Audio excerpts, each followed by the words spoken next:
Today I'm going to be reviewing the Windone K2 48-volt electric bike. This is the box that it came with. It's a rather large box. Dimensions of the box: 55 inches by 31 inches by 12 inches. This is what it looks like inside. The bike is nicely packed in foam.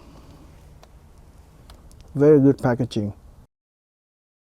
Alright, so here's everything inside the box. With the bike still wrapped in foam. Everything here you have to install yourself. We got the front wheel with the axle, rear suspension, foot pedal, charger, and the front mudguard for the front wheel. It also comes with a foot pump.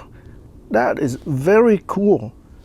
The front wheel came deflated, so this will come in handy. It also has a set of tools: Allen key, wrenches, and screwdriver. You need a key to remove the battery, and the key is right here on the handlebar. Let me show you how I installed the front wheel. I elevated the bike using the ammo can, and this is how it's being put together. You got the axle, and then you got a small washer on the outside. On the inside, we got a medium washer in here on the brake side. And then on the other side, we have a large washer. And then on the outside, we have another small washer and then a nut. The order of the washers are not stated clearly in the user manual, so I have to figure it out myself. We got a whole bunch of wires to connect. Luckily, they are color-coded. So this red one goes there. This green one goes there. This black connector goes to the screen. And finally, this orange connector goes to the headlamp. It's time to install the suspension. We have a metal bar here, and that is just for temporary only. It has to go. So you got to remove this bar first. And then the suspension is going to go in there like that. In order to install the suspension, you have to lift the bike up. The kickstand has an adjustable sleeve, and you can slide it up and down. There's a cut-out slot here on the back, and you can screw it in to secure the sleeve and adjust the height of the kickstand. I have just finished putting the bike together. Looks beautiful. Let me show you what we got. The bike is 66 inches long.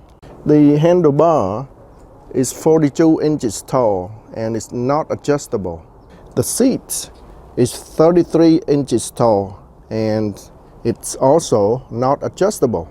The seat has a motorcycle design, so it's not adjustable. I'm 5'6" and I have to tiptoe to keep the bike straight. It has a very long seat designed to carry 2 persons. And on the back, you got a foot pack that is collapsible. So that is very cool. The bike is made up of almost entirely steel. The only part that's aluminum is the shock, the rim, the stand, the crank, this part right here, and the part on the front fork. It has a 7-speed Shimano gear. And I like this design because it's very easy and convenient to use. Here is the 7-speed gear and derailleur on the back wheel of the bike. Both the front and rear brakes are hydraulic, and it uses mineral oil. The front brake is on the left handle and the rear brake is on the right handle. So the design is just like a regular bicycle. You got the brake disc on both front and the rear wheel. The hydraulic brake is very light on the handle and it only travels that much. The bike can be accelerated by both throttle control and pedal assist. The throttle control is a full-size throttle, just like a motorcycle. Down here at the crankshaft, we have the pedal assist sensor. The throttle control works independently from the pedal assist, meaning you can use throttle only, pedal assist only, or both at the same time. There's a horn button right below the throttle, and it is very loud. The location of the horn is actually inside the front headlight. This headlight and the horn is powered by 48 volt, which is by the bike internal battery. The horn is 48 volt, no wonder why it's so loud. To turn on the front headlight, you press this button here on the handlebar. This headlight is very bright. It also has a halo ring around. This is a very cool looking headlight. Well, let's turn on the lights, see what it looks like.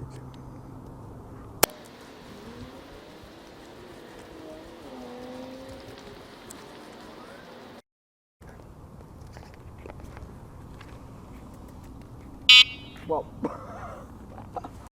The rear light, however, operates independently from the front headlight, and it has its own battery. Let me open this up and show you what's inside. You open by removing a single screw, and this is what's inside. You can turn on and off the light with a single power switch, and there are 3 LEDs. This light operates on 2 AA batteries, so it's about 3 volts. The tire size is 20 by 4. On the side of the tire it says pressure between 5 to 30 psi, but I find that around 20 psi for this size of tire is just enough. 30 psi might be too much for this tire. The front suspension is set just right and it travels that much. You can still see the grease on here. It's got 2 knobs on the top here, so you can adjust the stiffness of the suspension. The rear suspension, however, is not adjustable, and I find it a little bit stiff for one single person. But if you carry another person on the back, it's probably just about right. There is a USB port right on the battery pack, so you can plug it in and charge your phone. There are 2 keys for the battery, but the key is not for turning on or off the battery. The key is for locking the battery onto the bike so that it doesn't get stolen. So right now it's in a lock position and I cannot remove the battery. To remove the battery, I have to insert the key and unlock it. Now I can slide it out. There's a battery gauge right on the front of the battery, but for this gauge to work, the switch has to be at the on position. And when you press it on, it will show you the LED, but the problem is the button is right in the middle and your finger covers most of the LEDs. You can just see it though. There. Here is the specs of the battery. It's a 48 volt, 13 amp hour. And if you take 48 times 13, you get 624 watt hour. So that's a little bit over half a kilowatt hour. And that's good capacity relative to the size and the weight of the battery. Here is the inside of the battery. And judging by the height of the battery, I would guess that it's made up of 18650 cells, like this one here. You got 2 main wires that goes from these connectors here, goes to the main BMS of the battery. There are 4 pins on this connector. There are 2 positive pins and 2 negative pins. The 2 positive pins share the same wire that goes to the red wire here. Same thing for the negative pins. They are connected together and they all go to one single black wire down here. And the reason why they share together like this is for increasing the current carrying capacity. When the switch is turned off, there is no voltage coming out of here. And when the switch is turned on, I've got about 54 volts. Depends on the state of charge of the battery. Inside we got the USB port right there, and then these wires go out to the battery state of charge, which is this gauge right here. And the last 2 wires go to the charging port. You can see there's no wire going to the lock.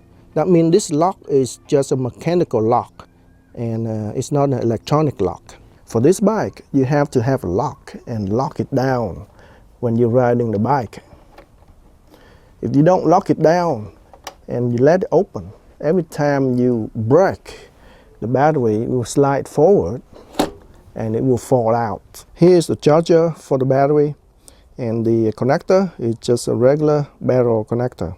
Here's the specs of the charger: 54.6 volts, 2 amps. The battery pack is 13 amp hours, so it takes about 7 hours to fully charge this battery from zero. To turn on the bike, you first have to turn on the battery switch, and then press and hold this button here. You got a beautiful color LCD screen. There are 5 speed levels on this bike, and to increase the power level, you press the plus button, level 1, 2, 3, 4, and 5. But these 5 power levels only applies to pedal assist. It does not apply to the throttle. The throttle always runs at maximum power. It doesn't matter if you're on level 5 or on level 1. The only level that applies to the throttle is when you're on level 0. That means there's no power going to the throttle, and there's no power going to the pedal assist. You got 2 buttons on the side. One button is for the lights, for the headlight. The other one is for showing the information on the screen.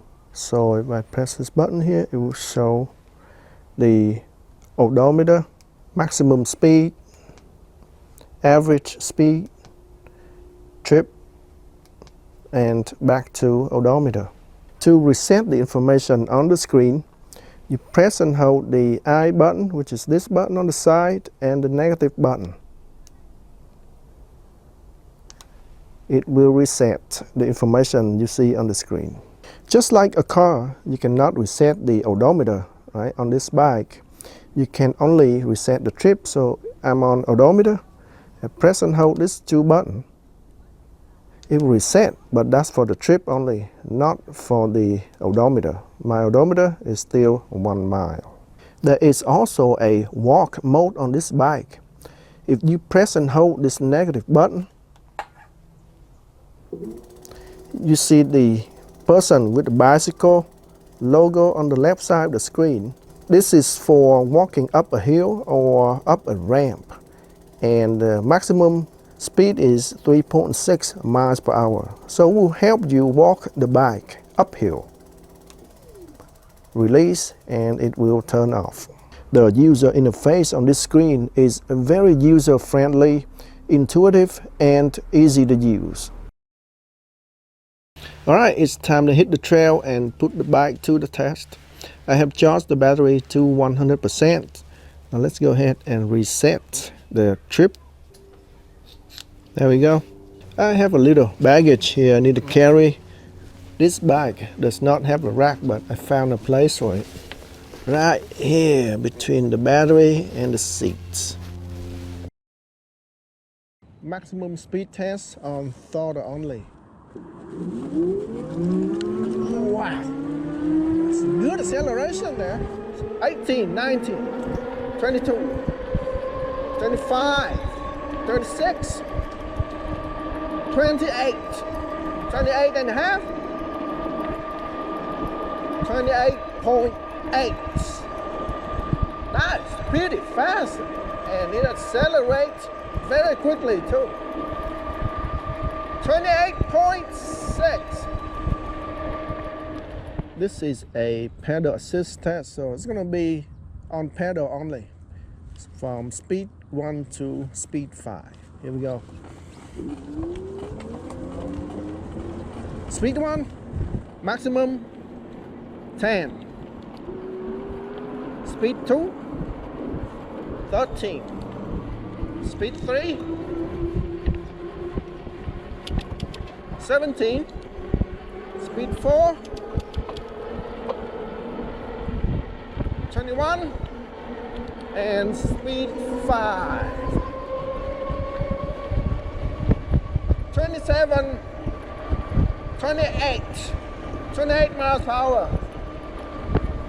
The problem with speed 5 is that the gear is a bit under gear, I would say. So you can see how fast I'm pedaling on speed 5. Well, I'm out of shape, so this is quite tiring for me. Even though I don't put a lot of force into it, but I still have to pedal pretty fast.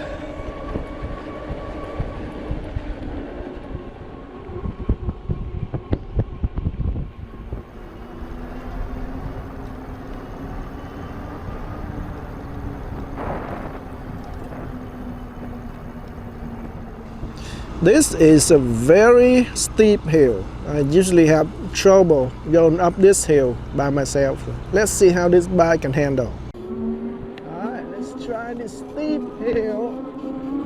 See what we got. Photo only. Oh, the angway marked down. What? I beat the angway. Alright, let's drive on the sand and see if this bike is capable. This sand is pretty deep. See how deep that is. Alright, here we go.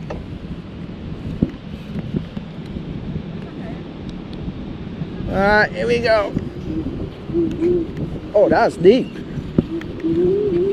Okay, I'm just gonna do throttle only. Throttle only. On deep sand. Woo! Oh, this is fun. It's sliding. Oh, that's fun. Wow, this bike is powerful. Oh yeah, this sand is deep. It's sliding. Holy cow. This is fun. This is like snowboarding. Wow. Oh yeah, this is fun. Whoa. Oh, wow. Oh yeah. I'm racing with the bobs too. Oh man. Woo. Whoa. Oh, this is fun. Okay, we're bogging down. I need to give it a hand. But yes, it's more than capable. That's how deep sand is. Wow. Here we go. Boat ramp, throttle only.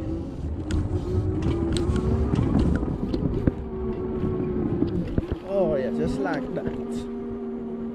Let's go on the grass. Off the road.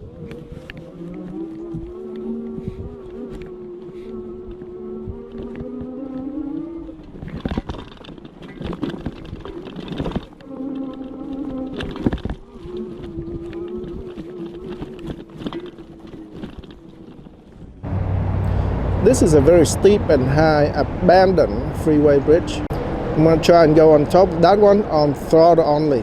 Alright, here we go. Throttle only.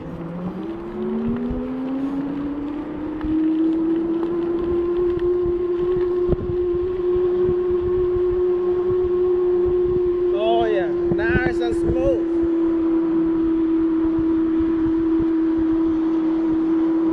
15 miles per hour. 16. Yep. Very nice.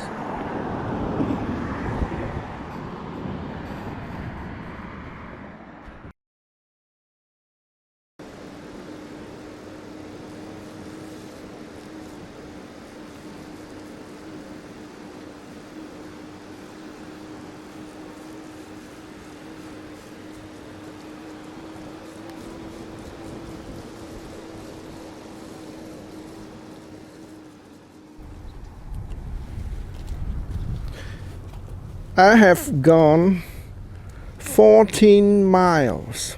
The battery gauge still shows 4 bars. Don't know how accurate that is, but we'll find out pretty soon. Alright, let's keep going.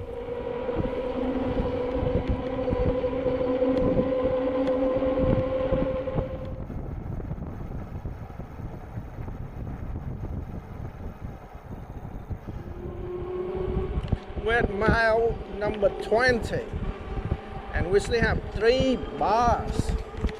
That's amazing. I'm at mile number 23 and it actually goes down to 2 bars. We're getting there.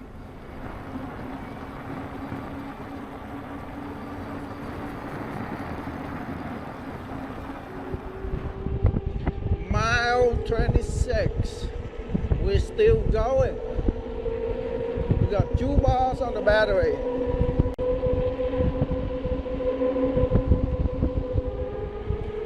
Mile 28. We still have 2 bars. We're on mile 30. And the battery is blinking.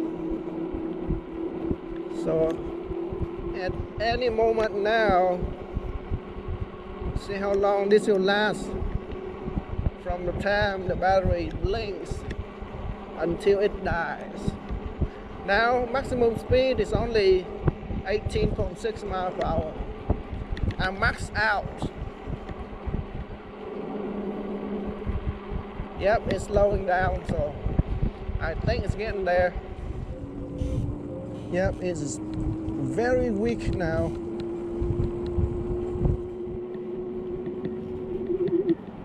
Yep, it's stuttering. Here we are at the end. Battery is completely empty and it cannot go anymore. Total distance 31.4 miles. That's how far we can go on a single charge. I'm pretty far from home now, so I guess it's time for me to use my own power now. That is so sad. All right, I'm home now and I managed to squeeze another half a mile or so. So we're at 32 miles now. So for sure I have squeezed every last juice of power out of this battery. Let's check out what we got on the battery gauge. 1 red bar. I want to see what the voltage of the battery is when it's this empty. So let's check this out. Check this out. 40.3 volts. That's how low the battery gets. Here's my final thought about the bike. I like the design of this bike. It's designed like a motorbike or a motorcycle, so I feel more like riding a motorcycle instead of a bicycle. However, because of the design of the seat, it's not adjustable, so if you're a little shorter than average, it's a bit tall. And because it's designed like a motorbike, the seat height is not optimum for pedaling. But if you have a battery pack that can let you go for 32 miles on a single charge without any pedaling, there's no need to pedal anyway. Talking about range, I'm totally surprised that it can go 32 miles on throttle only for such a small battery. And I ran the bike at full throttle almost all the time. I even played around quite a bit in the sand, so that did take a couple of miles out of the battery. So I think it can even do more than 32 miles.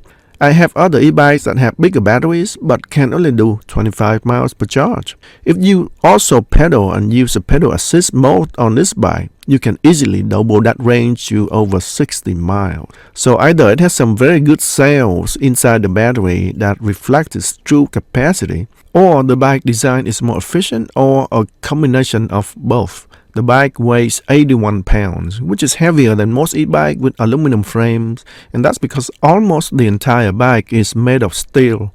Sure, it's heavier, but steel is much harder than aluminum, so it can take a lot more abuse, and it's more durable.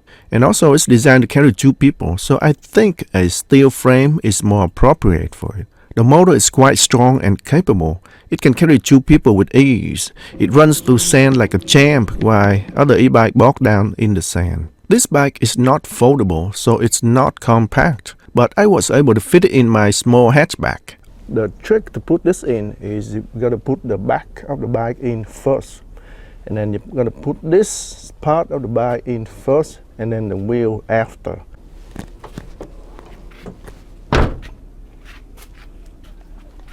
Just like that. All in all, this is a reasonably priced electric bike that has all the bells and whistles as an expensive e-bike. It's an awesome bike for the money. And that's all I have for now, folks. Thanks for watching, and I will see you in the next video.